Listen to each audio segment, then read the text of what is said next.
Michael Meharry serves as the National Communications Director for the 10th Amendment Center and the Managing Editor of the Schiff Gold website.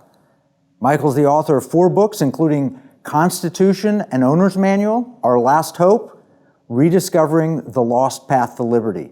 And I saw an article that Michael had written that appeared in Zero Hedge. Title was Texas Bill Would Create State-Issued Gold-Backed Digital Currency. For those of you who followed Economic War Room, you know this is near and dear to our hearts. This is something we've been working on for the 5 years this program has existed, and for really 10 years before that when I started working on economic warfare. Because I think we're in an economic war. I think we all agree with that now. But our answer, the Texas solution, is gold, gold, gold as a currency under the Constitution.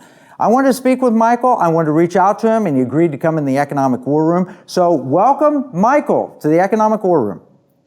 Thank you so much for having me on the show. I really appreciate it. Excited about what you guys are doing. Well, thank you. Now, you're mentioned with the 10th Amendment Center. 10th Amendment to me is the Constitution. Please explain what that is. Yeah, Thomas Jefferson said that the 10th Amendment was the cornerstone of the Constitution. Now, unfortunately, today, most people have tossed it in the corner and pretty much ignore it.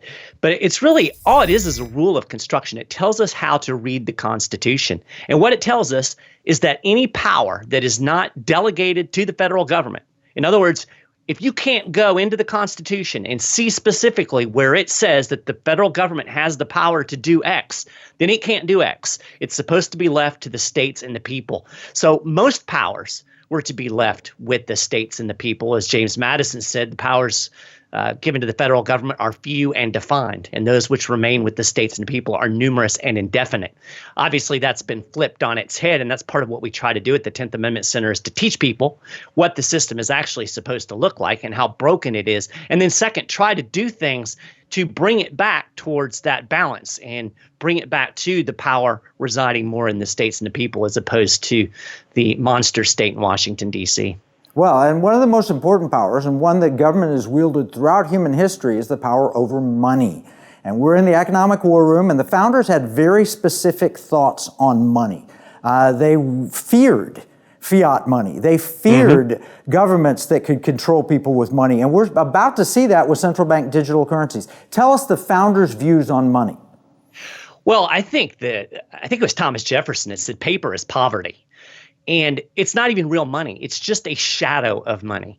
And the problem with paper currency, we're seeing it today, is that the government can just fire up the printing press and make more when it wants to buy something. Now, of course, it's not literally printing off dollar bills in the basement of the Federal Reserve building. It's easier than that in these days. It can just push a button and digitally create money. We're seeing the impact of that every single day. Every time you go to the grocery store, every time you go to the gas station, you are paying what I call the inflation tax. It's a way that government pays for all of this stuff, makes you think it's free, but you're really paying for it. And this is all because of paper currency, because it is so easy to manipulate and produce. Gold and silver were always considered the foundational money. If you look at the Constitution, it talks about gold and silver, and the reason was simple. It can't be easily manipulated. You can only dig so much gold out of the ground. You can only dig so much silver out of the ground. You can't print gold and silver out of thin air. And so they don't like that.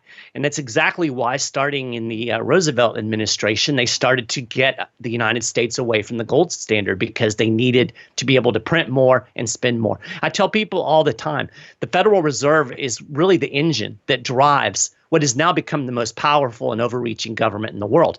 And it does that by being able to handle the money printing. So things like we were talking about with digital currency that is backed by gold issued by the state of Texas, making gold and silver legal tender, creating currency competition. That's something that needs to be done in order to pull this monopoly away from the Federal Reserve and make things more equitable for us, because really all it's doing is stealing from us, right? We're losing our wealth. We're losing our money. Literally, it's being devalued away.